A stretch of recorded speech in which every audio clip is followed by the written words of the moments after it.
Ma me fana say ma PENDREAM TV there o say dem yopo. Da yesre. Ye di jawani ye di aswawo. Mfie nan yi a Ghana fo edi tumi ni ma NDC no. Ya amfa ncho mu say ebedu mfie nan no nyina ye nwu. Ye di jawo mu say omu mbembe manage economy no mboa ye ni yenko nim. Na ni nyina kwa babisi Hussein Bosso, the regional minister of Ashanti region. Ashanti regional minister. Yes. Honorable Dr. Frank Amakohene. Yes, the SRC president of Ashanti region. And then organize football or channel organize dance competition and net we have. Now how that's linked to galamsey? Now when the regional minister of Ashanti region, all the DCEs they report to you. Cases are about at Mongo was it south or north? NDC branch executives radio station says I was radio station will take because DCE wisdom the drip machine among galamsey for omu tu galamsey wo mu mantemu ema wo sanyum o sensuo sensase ese kronum nya omo na beka ye e wo take ema o ka say asem na ko Ashanti regional minister ho asem na yehunka all the constituency this is what Ashanti region baby to galamsey bia Ashanti regional minister your man security report he knows about it and he knows very well say NDC for and the lady omu to galamsey no what has he done about it apart from sitting on TikTok and saying say who will be big catch na bra never catch on TikTok was it one of the office or the NDC for and there's omo the office for see am no work say what you say NDC abai no e na dwen say enne man panyina be ka say I me mintimi kede me ho say mintimi nya me ho akoda say nim say NDC for na e galamsey a na e ka say papa who your man panyini let see say you are getting some people prosecuted say the enne monia bria dan nyina no the next national chairman for the new patriotic party my man say money ndi chairman no na de bia mudi nyina court so no say galamsey issue here miss any galamsey issue is a minor on permit me the reason why it's here we jina court who accuse no every mudi nyina court every day then say am say you so okay then also it's accusation papa when your video ni bia mo sister yeah me share sa dia no yem fan di minister this is for crown say you below them assembly members they say sa dia but say bio say one dey TikTok no dey to me the TikTok one no better the yen mo yen timi ko TikTok ko en ko ke yin asem say Ashanti region yi ahano nsem ahano e problem enti say galamsey ko so Ashanti region na DCE bi ma tax me yeji ese so say nsase ese mfudie ma ne ko farmers that area ho nyina so far Ashanti regional minister kaje enti kaje say yen timi fa santansa de bi mbono. Okay. What I say, galamsey no nsem ni awudi sema edi ye koko farmers now. What people don't know, they say, ukom kronki to anymore. Na me, ye me say tie ni bia yo koko farm. Na e bia Hussein. O NDC de bia na galamsey le bia obetima to na sa sema galamsey ni. What otoma na answer na galamsey machine chamfa yi excavator no. E baba Hussein e fom no. O na mime fom anu akọ. Anaso akọ doctor ho. And sometimes mimi Thomas asini ma galamsey ya. But before you reach land, no, I would hear galamsey no one say me koko and I was saying food and that is how serious the whole thing is. It's the attempt for galamsey one and now. No, because I know NDC for started to for galamsey home. It's an air bomb near to us. Omo ban yi buy you, omo di go a step higher. That step higher is legalizing the spoilage of your water near river bodies. No, the best say your man penny. Okay. The real just admitting say NDC for galamsey no, it's not enough. He should make sure say some heads will roll. Those people who are doing some central this mintiasio unless they be a man penny in movie. Until they be out to because science was there by an another team money as one nakoya so travel movie be because by admitting say who just come here sense as in you know a wickedness. A mass murder, galamsey is mass murder.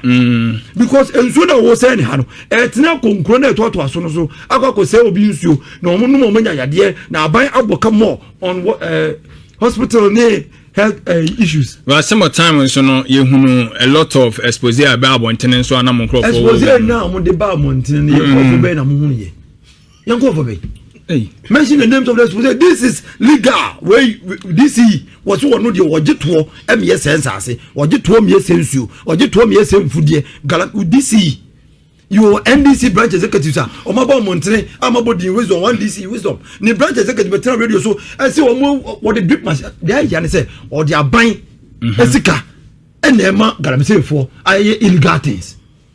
These are things that we are witnessing, and I'm saying the gravity of how they are spoiling the water now. They say the room see same show, same food, sense as Ebin Sida.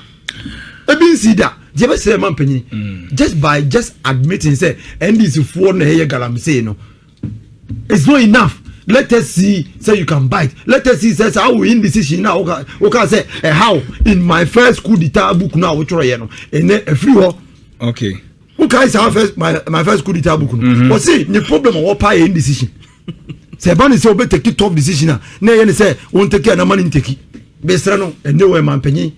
Or decision be take biaka either grow people or kill people. And then the decision and won't mean taking and then every day that DC for Manchester Central sits on the seat, every day they are killing people.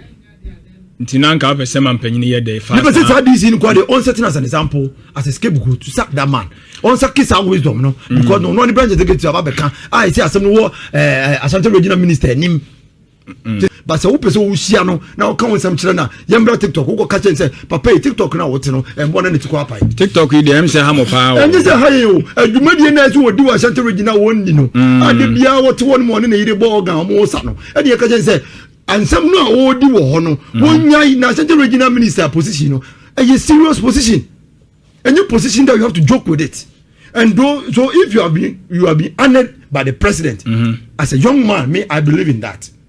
So young men should be given the opportunity to man certain positions, and so for that I accept it. So the position the man nanke but ni ya mfie ba ku ni why exhibit ni kire say mfie miensa na aka no sa grow ya wodi ya ene ekwa asa wase kobobo a e kira ne ekwa bia subini abebobo ana kira ne ekwa askwani akwa dance competition but say wonu ne bia na no say wonu na egeto no say yenko sensuo sense as senfudie onu ne voice oh no admit on ba bonti make say any voice unless we can say man lie detector say dey imre man penye bi ka say yen fa lie detector mra what you say one voice and e ka won to the national chairman want to me o my imagine say they will run the man so down, meanwhile they don't have a shred of evidence and they think that they can persecute him for him to go to jail. They are enfa. But then you dance here and the NDC chairman for NDC for or Muya Galamsey.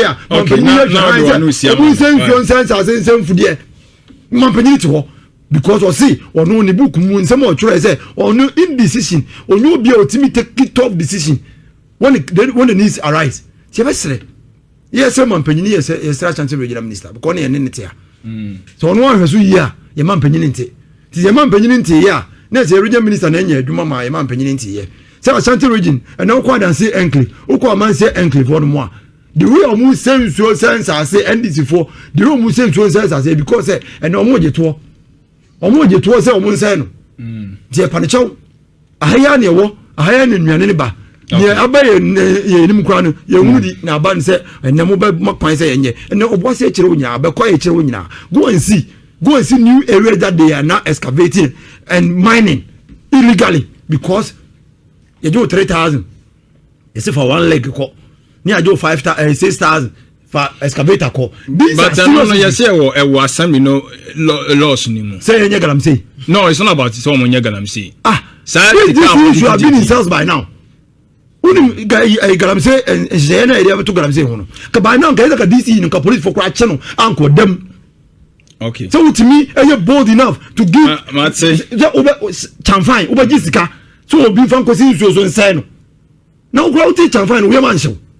Now man go for the excavator, and what you say 6,000. Now when you did the punish just 6,000. So on cost sense we sell one plot crown cabbage 6,000. So we sell one plot of land crown cabbage 6,000. Okay. And this is what the NDC is doing. And no more can in opposition no omuba bem no matter no man. Omse nyom ne kan enu bi na wo kan about teacher lancession na ene omunam baby no 133 me sure say ye ba be pon e bi nya opportunity ama one job 3 shifts na eno mother no mu nya no to the extent that enkoko nketenkete na district ahodo omo say mampanyi ba Ashanti region e di akoko mu di akoko be share nsem minim so hu sa akoko na e bi si na mi si omu be video no akoko mo se man panyini se nkwa mo za akone yare enko nketenkete police on belanche wa Ashanti region ha e be si the district be blese o mo san kan bi o mo san kan bi so NDC branch executive e dey am that is promise made, promise delivered, because a man panyini John the money Mahama in opposition e ka che branch executive say they should position themselves to receive the goodies of the state. Say o man enyoma e dey o mu nyina NDC for position o mu ye branch executives na aban no NDC ba o mo be mo enu ti ene mimi ene the way say shepe because aban ne ba ye ne ho to no and we say what to na mana broso because ene we have a state that the president is increasingly becoming lawless. Now me be say me private person ene so me for obi adwuma ne me for obi adwuma ne me ntwa ne kan labor commission o metima kama asem. So me for be adwuma ne na me ntua ne ka as an individual, as a private man. So me for Ghana mabu no adwuma. Na say me ka say me ntua mo ka be 3 months and 4 months. No me call labor officer. Labor officer wo metima ay bold afre me abekama asem. O mo ntimi because your man panyini a ote so nei. One man teacher for be a child here bosumi do and 9 do mienu ontua mo ka omo ko pekete zo a o ka chom say omo ko a wo deal with you. Na ye bisa say director office, GA director office. Omo ye adwuma Saturday and Sunday. Now my teacher for aba ye adwuma enfie ba ko no busu mienu na omo say for omo pay omo aban so wontua omo ko pekete so anga so omo ba Saturday say na obe punish wo dey make so na was working hours no working hours ntimi nua owo you know for another Ashanti region our teacher ni ye ntua ne ka 1 year 2 months no ompo awia 2 o'clock no for kan konkan enko director office obedu wor mo na nwumra omo ye adwuma director office o anwum ye adwuma weekends omo ye adwuma it means say omo bu omo bro musu they no very well said they cannot pick it if they bring that directive na you catch them say they will fail. The government cannot be a gangster in this state. We cannot have a gangster president. Somebody who one gangster na they make can say ne ya your man panyini ene na panfo e dey year teacher for e dey year nurse for e dey year Ghana for no it's marks of gangsterism because we adwuma no nipa so ontua na say yenya man panyini oda no ho kele ntua okay we adwuma ho ntua yenya man panyini o kele ntua na obi ye adwuma when you go there say a teacher for no and then this over can say teacher for why we on galamsey a little na say and this for no do machi why we on galamsey me wi okay but do machi be bone say semona na say abrebia because aban say timi se sane ade ne o se dani ene obam fie anwumra baby ho ma enkoda ni nti anu matutu bob ni nyina efri because we do no mbe so because like boy yet na ma ne we be fie anwumra be ka so obi ada azu bia nda no mutete sum saa kanea ne bontie ne nipa bebre wuro mo fia kanea ye dundum ni nyina o ka se bi kra na nipa ni fio na nipa wo fio na edundum ka de yakoso sisi ya nti se ne ono na aseda na wadum no nti ene de na aseda aban ni gini sika nyina through electricity nti one device a plan to survive under John Dramani Mahama the bedroom nti do anwumre ko duru o so duru fia kanea ba ko pe ene o so yo horo nko walk with you the experience benantin because one way ya bosume beso na usika ni na watch me me sana ba akwa koton ya it's another way of checking the power and so obedunum kania na wo fie onum na ja ba ko obedu fie nwumre ni di pa de da wo di pa ho so na edunum kania nti se no usanse ti se nyame adu me da ban mate me da se ora Daniel de eno no na Dr. Abraham Jamfin so so nya be kan yensa Doc, good morning. Good morning. Pacho na pomwe. Nyame adum. De nyame ase. De nyame ase so se mo be kan yensa. Na anopai ye won komo ahodo be asemiensa aye de ato apono so a ye ba be dusu mu. Matete ni nyina ho e de a kirew. Na ye be sha ase de free galamsey won senkaye. Esen yekom enye nneba. Enye NPP asem na enye NDC asem. Etise yekom no. Obia be di o man no so pen yakon in fact from JJ pen so yakon ye ntimi nkon ni so nkonim na ise hu ba bia de fa de na twentwene yebo ora Daniel mamini kan sha sin free so say Rabeni Hussein yesterday mamenchia mehne eye nana edumen sansare okay eye nana mokumene bia nana obia no nana mechia na me wia macha lawyer Kofi Obrieboa. Okay. Lawyer Kofi Obrieboa. Subi mra shebe dwani. Me de me suye di papa chere say me hwe scholarship scheme wa ye for subi mra ntene baba wa. Ni sika odi atachiri. Se obeboa. Am ye develop the human capital in subi. Se de be o chine bi. Se ye pe mra ntene baba wa in subi a. Both NDC, NPP, whatever. The permanent will be a bi. Okay. Na oma beboa me yakire ye man Ghana. Nti papa baby o bi a mecha na party no so registration me hwe chitaya lawyer Kofi Obrieboa dia ma the constituency executive committee no led by chairman Michael Edusei any mama Marco Edu.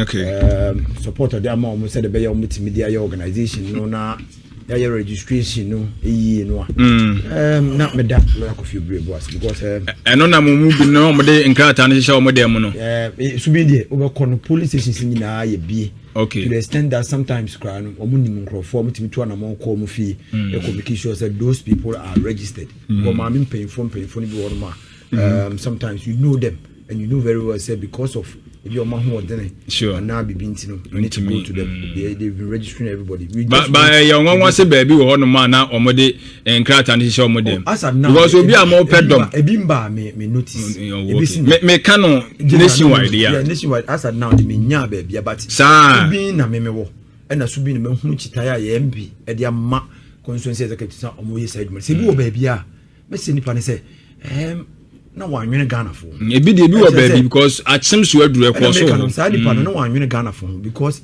ene oyena abo Ghana na NPP ye boa ye ho ne akekere ye ho ye ne nya data no ye tima ye strategy ne abaje aban abji Ghana for nyina isi na obeye sa de no na ne na wamboa because President Kufuor was it's better to be a watching man in a party in government than the general secretary in opposition. Yeah, sure. I just said so obo mafia ni nyina na be coordinator na constituency executive na o party amba ban mu na wanye papa okay o man mamen ko tax issue no so galamsey issues so and this ba ban minim some gangsterism attitude be of the government, some lawlessness be aban no me dwen ho amenti ase because in any serious democracy, in any serious government, yentimi nya MC and a DC only legalize galamsey by taking tax to destroy our lands and our waters. Nanipano after this expose, government is not taking any interest.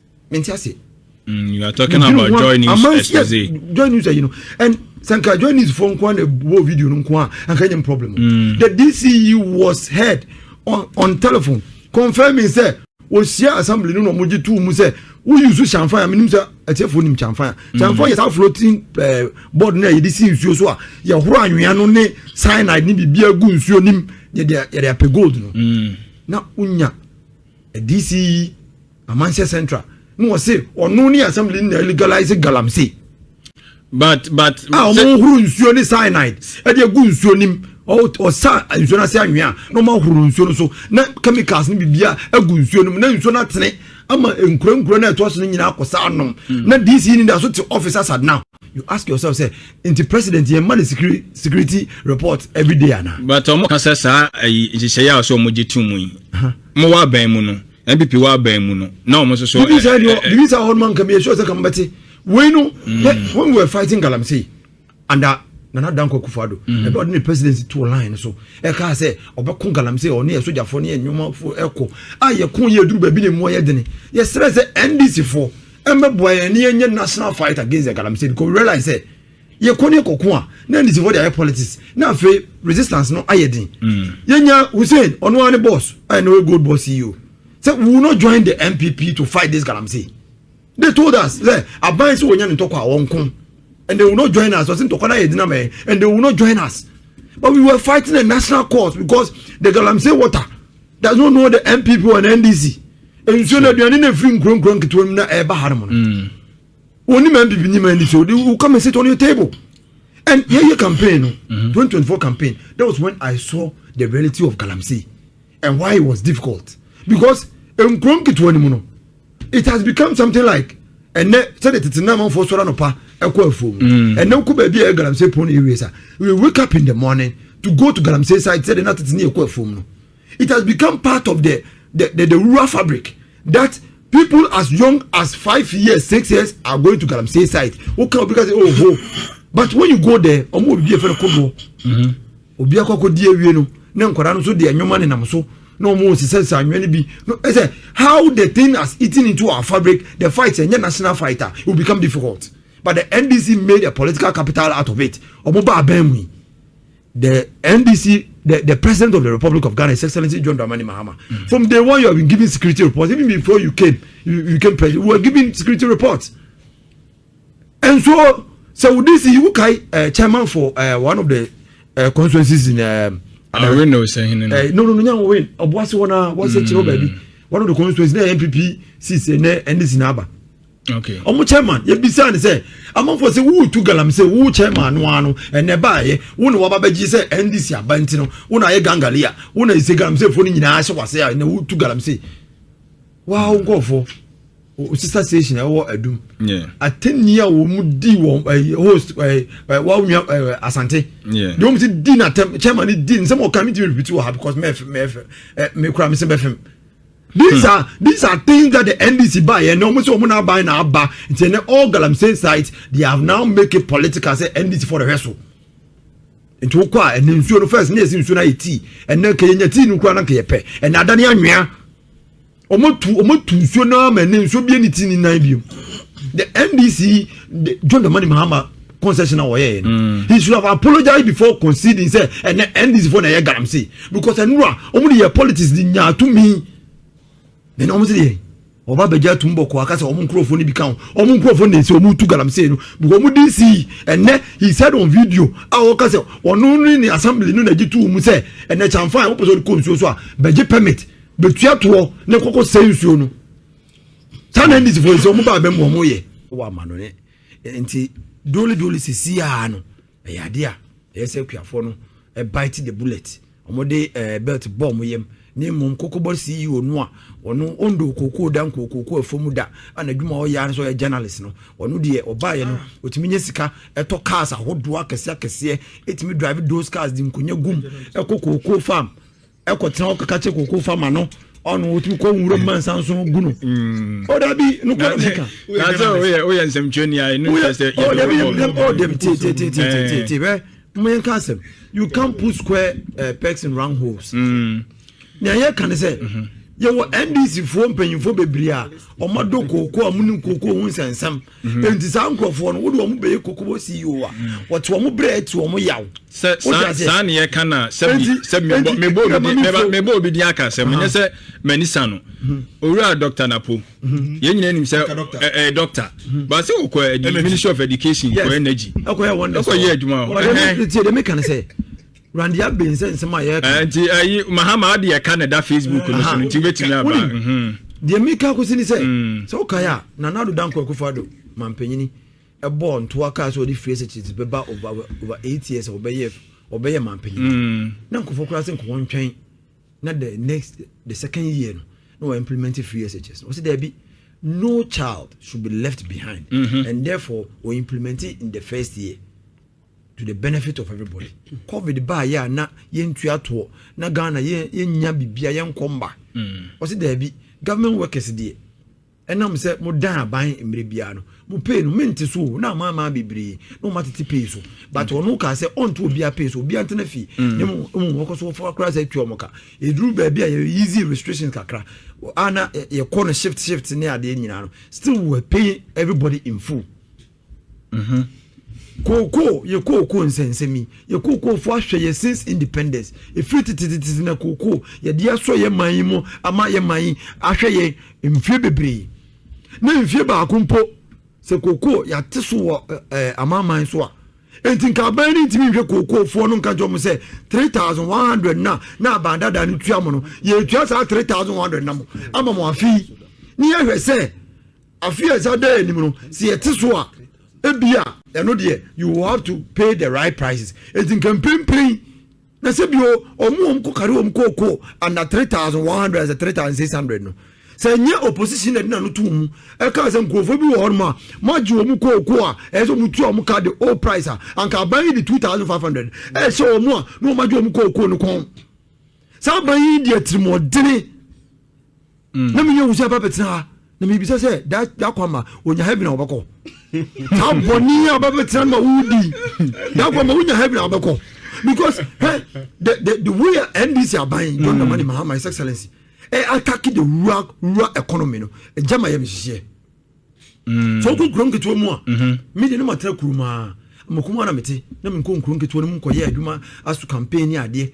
Etina ensemble ma emiri bi atwam ne nkofo kan. Na me nti ase.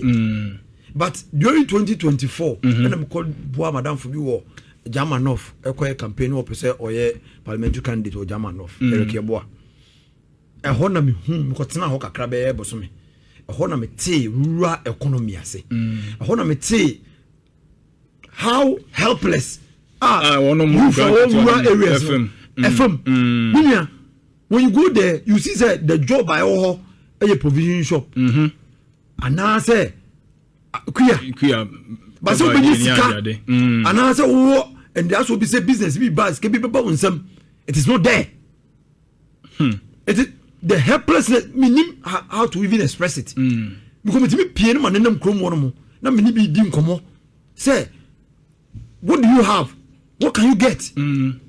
The situation is so terrible. It is obi kodu koko na also no be on be krom beton do chase ma cities in overcrowded ombe resort to crime okrum no be tell kura no do koko dey support Ghana man na envie ba go ba ye the first year when you this issue say ye koko for na o say wo ba ye to move free 4,700 that cost 3,100 wo say won't be there that get cost 6,000 that man NDC ba bam na koko price that get check based on price no they get to almost 4,000 but mo kaso be to almost 3,600.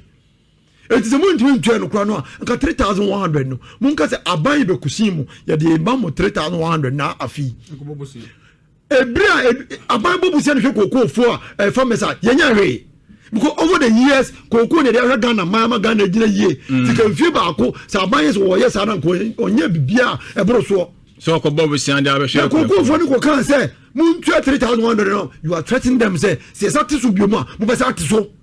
I want it. Almost they will pay. They will say you kroma. Almost and them say ya tesu odwaman so. O mate so e dey about 2,500. Dey yare so otukuno. Omba aba mu ni enim sa ne ka na no de nam kroma no. Sa ne ka opa bi no. Sa ka bi na ontimi amfa mfrin kan ba kuma se bra onyina kwa mu mfa nsuo ngum no.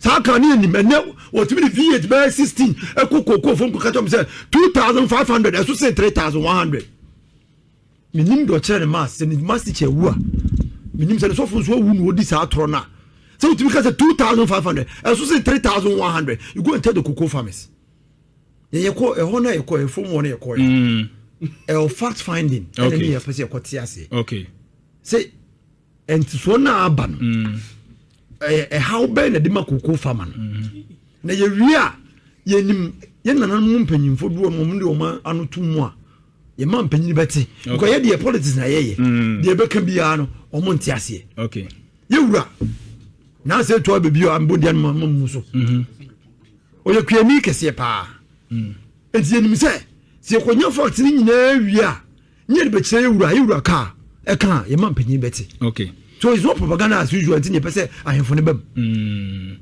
Say what is say you wear person be you how be catch you. You say ne ye akwafo ne kan. You nim say you so Ashanti mu hanum. Dey ko so koko farm ho nyina. Koko farmers do mu ne mu nyina no. Every single day. Ote oh mensia. Because he has a network.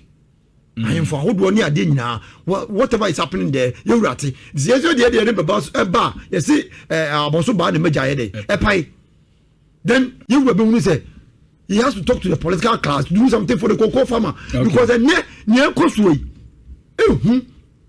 people are dying because already you know so what so ta into so na abazisia no so you na maybe no last season onya cocoa onya bottle 10 no nye kosisia no yet is free 3,600 about 2,500. It means a man penny of Saudi panel 10,000 Ghana cedis.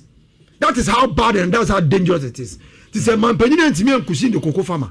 Uncle Johnny say, what do you buy him from to?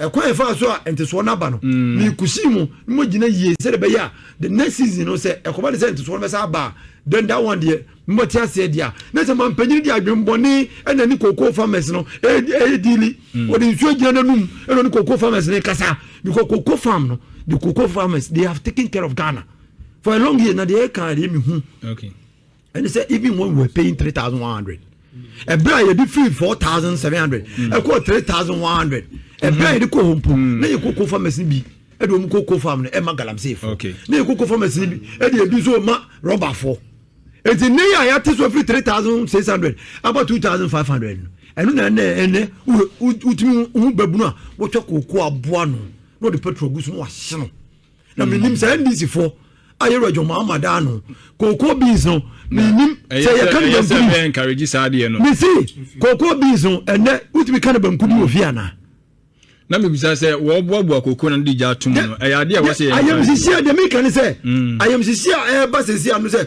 people are bold enough to gather their cocoa put fuel on it and burn it. That's how dangerous it is. Cocoa for and utimi no obi no the cocoa me so have video now what beans are not in the chrome beans cocoa beans no that's how desperate our cocoa farmers are because almost say cause LBCs no much omoka araho the LBCs no yes medicine no LBCs license buying companies no yes omokoji loan or bank no matter be to cocoa no it is a buy na wo de ne ka no so wo trace can to banker automatically the banks will take their money. Okay. Eti mamu nko for pressure nko to LBCs no so na LBCs no money just be no mutimi ntwan kro na ase. Omo dwane. Omo dwane because abansi wo twa ne ka no ntwa cocoa farmer ne ka. Enti odu won ma obi twa be so de mene. I think that is the reason why you demand this confirm with him. Me see aban we di twa gina no mu mpanyefo kasa. Na medu beba sa cocoa farmers no me encourage omo they will speak to them the same language. Amu no omo kasa. Mama hia abankron ketuam mama ne nkron ketuam branche ne maba wa bebra mu do koko and mo say users of do koko and they are coming to town to make sure say towns rural urban migration is going to be high. Okay. Et man panyin yesere no sample twani ani sasem na wo ye akoko farm say nti so no no den o say na say me kwa me koko farm 100 acres koko farm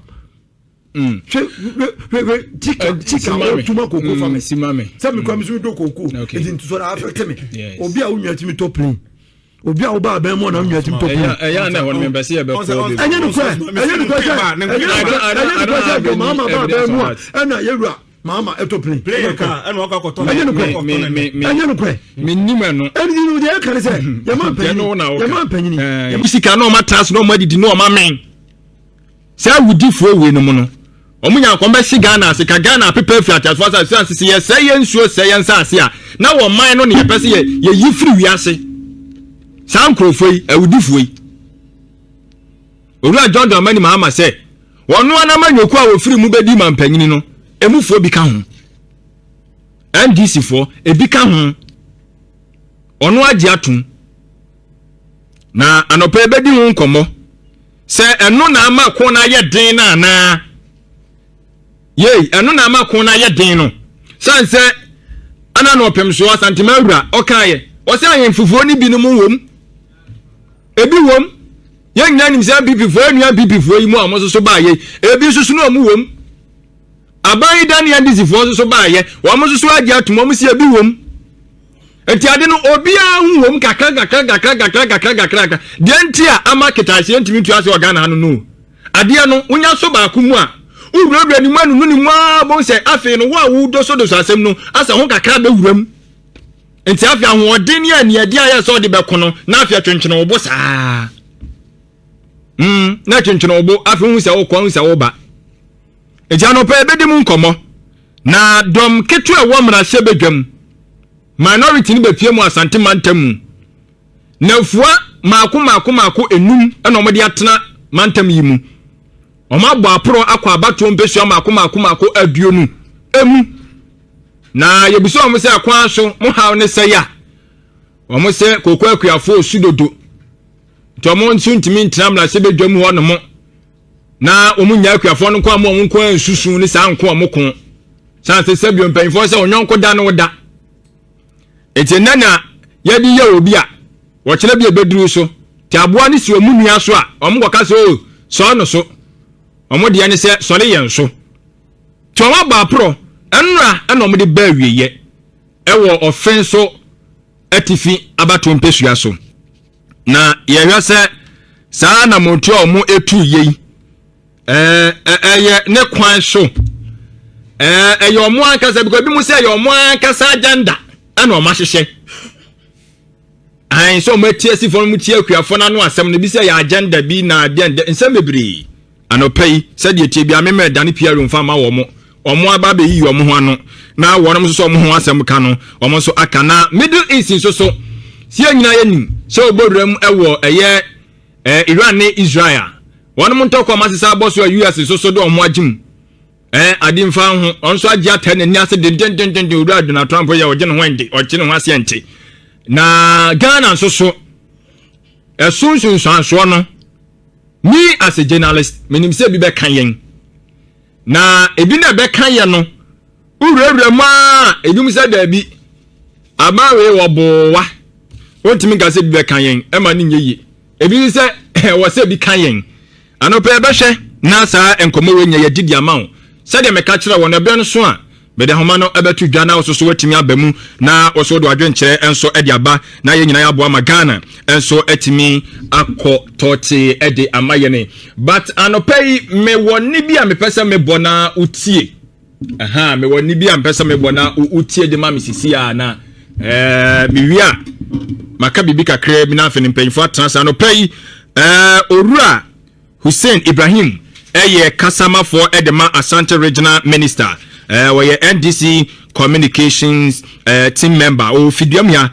wo betra se na afi no yedi nkomo sanso na Daniel Tieku enso ewo ha Subin NPP Communications Director hopeful sa afi na wo pre wo hu na wo panyi si ka dia sabla wo se ke onya dada o ko se adwuma wabo minim onsanu adwuma kakra we dey see be dandy ana okay ti ya ni musa Dr.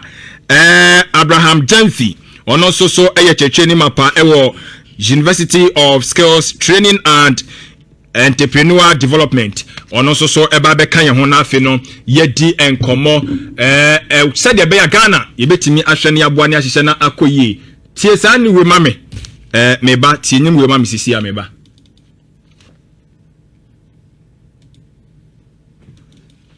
Mr. Speaker, NDC never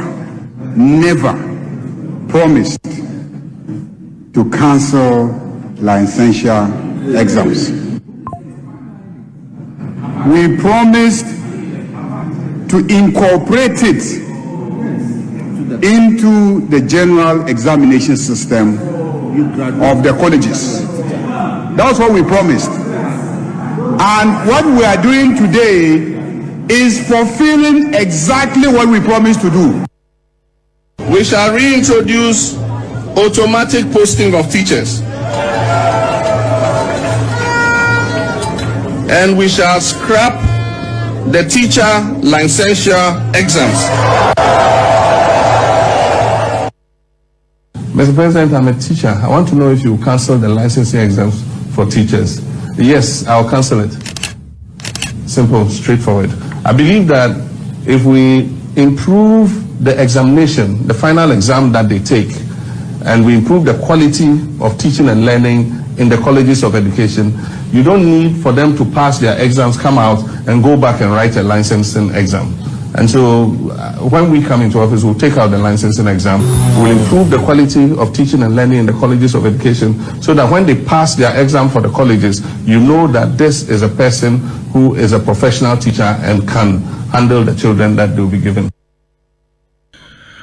Okay, enti mabo ene miensa ene de ama wo baako eye dom kese wo mrahye bedwam anoba no dani onimanyamfo mahama ayarega ena afei Ghana mampanyini Owura John Dramani Mahama ono so mebo ne ede ema wo na eyankomo a ekoso pa ni nyane se wabra NDC eba abamu no one more campaign one eyeye in fact one more dan one manifesto no edie ewo Winneba Ghana mampanyini the then flag bearer for NDC okaye se one mo ba se adesua for mo musua ade no ma be kire ye mofra na ade no ye be mo ma sua ade ni nyina wi akeke school mo so ni nyina wi omu ye be kire fie di mre kakra na o ma sa ko kire nso we France an ya otima mo mutumi se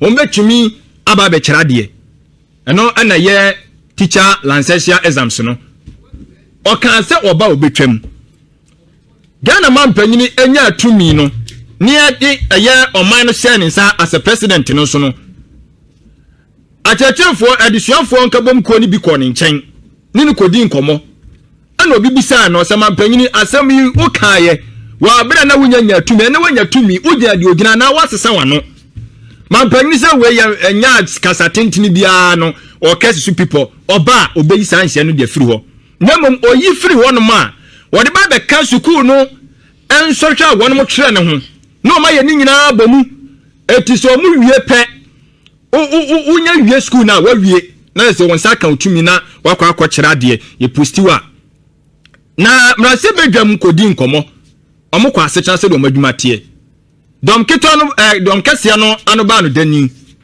ana ono so tie nani ana wo kase da bi wonum ose never just o man kan ba bia da so mo ba sa teacher licensure exams no wonum betwam but eye me won kakra se orura mahama yarega timi kansa se wo man kada na eye na muzamu se ya borofo ni bi wonu man ye de tudwa ye ntiase anase ye tiase na mo meduru ba bia ne asada ne aboapa ne yabu ya ne agunuoma so because o kan ye so betwam ana wo se o mugu hihye so de mu ye ne sisia no eye se de be mbetimi de aba be ka enso be mofra no etwe no the tennis my ye firi ho na mu nyi firi ho ekoso anase enkoso ora na jusu Minister of Education ka kire Ghana for say by 30th August 2025 e was say teachers licensure exams no ye yi firi ho tie say de mekan enya sa na o kan ya Matokoko from 1990 you will say be the sekoko ye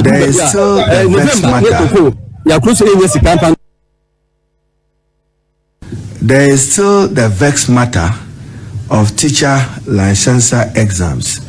The last of it must be concluded not later than 30th August. So, Chairman, if there is a last opportunity of those who sat and couldn't make it, that process should not travel beyond 30th August. So you are to work with the registrar, get us a firm date, and we put that off. I should particularly commend you, Chairman, and members of your committee for making far-reaching recommendations on a more comprehensive and practical approach in assessing teacher readiness. This new model, which will guide the teacher licensure exams, goes beyond just solely paper-based exams. It incorporates assessment, supervised practicum evaluations, and structured mentorship programs, ensuring that newly trained teachers demonstrate not just theoretical knowledge, but actual classroom competence. And the way a year or so for one, and a shame Monsieur Dumedi so, not some on so edituja. And this is Yano, a Diana and Pimpin. A band person can we nya bino. I mean, Mahama ya regadia na person ka kire Ghana for. We edia na na person wo kireche mu koduru. Die komogya ne wo men, ade no so betwam, ye firi ho. Anase ni ye hunu se we ye firi ho. Na afi mu kan asem ni wi a, na se mo am se pekwa bi so asan so be cheche nsem no fufuro. Ade ama Ghana for. Sad na mo ye no munyai. Because politicians mukoswa ye say ya bedru baby no Ghana for yemfam serious bia mu won ye bedru baby mbebo simpie Ghana for mpie mabie mu on pie mabiem because who can some na wo kyena no wo sa badane no wo dane ne abeka pe na afin chechemu na ba be ye bebre e di say ya mu kan some na mu won chechemu bia mu chechemu wo hono manfa mayen mu chechemu wo hono manfa mayen na duru baby asem moto na asem ne kire ye dodo si wa hu ha dwene ade no so be ye afiri ho e busa so wa ye afiri ho no ma afi nchechire mu ye nchechire mu ye yeti ase se mo anka se mu twa mu kura na san so we no exist but mo se mo de be ka mo fra no enso we no mo be twere no ho e wo school mu o mu wi a o ma wie that licensure exams no ye se mo fra no mra school mu no mo san e ma twere bi no na ne ye busa ho asem se like mo yin afiri ho ana mo yin afiri ho ada so ye adwuma enti yasra mo amanyofo no mko so aye ni se ya na ya no mfo no ye yo munima ndisi wa mu musa NPP fo anya bibia ntia o aduru baabi no omkata o mani e kan nsem a enim de kire Ghana fo ensem o muntimi nye no o mo ka kire yen ni ehu so mo de asikan e Ghana nka edi se bia mampanyine ka asem bi na se wo free se asem na wo ka no unya ngi ho se bio ensem no nkyere mu bebre a enfo no nkotom bi enkosa asem